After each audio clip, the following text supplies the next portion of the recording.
बाबा घर बाजू बधैया की भैया घर पुत्र भेल रे।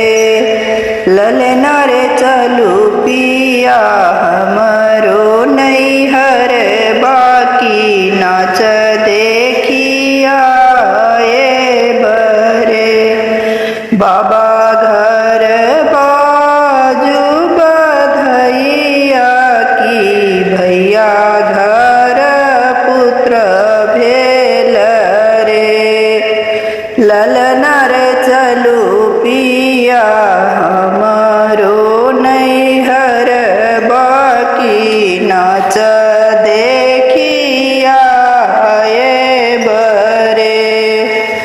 हमर कहल धनी माना नैहर जूनी जह तो हेरे।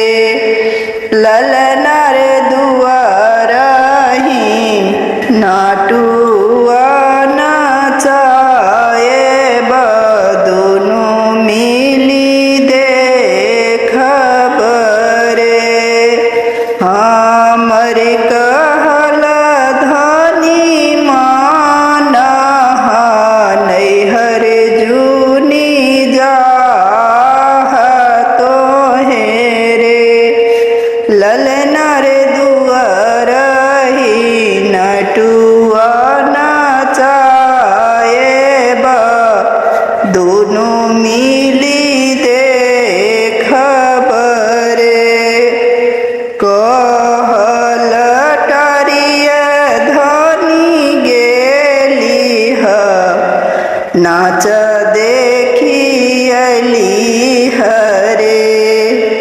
ललना रे ठाढ़ी भेली भैया के दुआरिया समुख मुख हेरथी रे।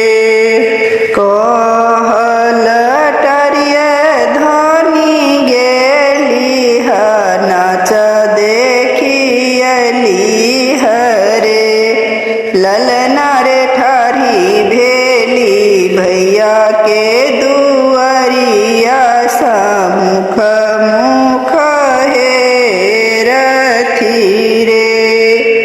पिया बाजए बोलर बसी बोली औरो बिहुसी बोली रे।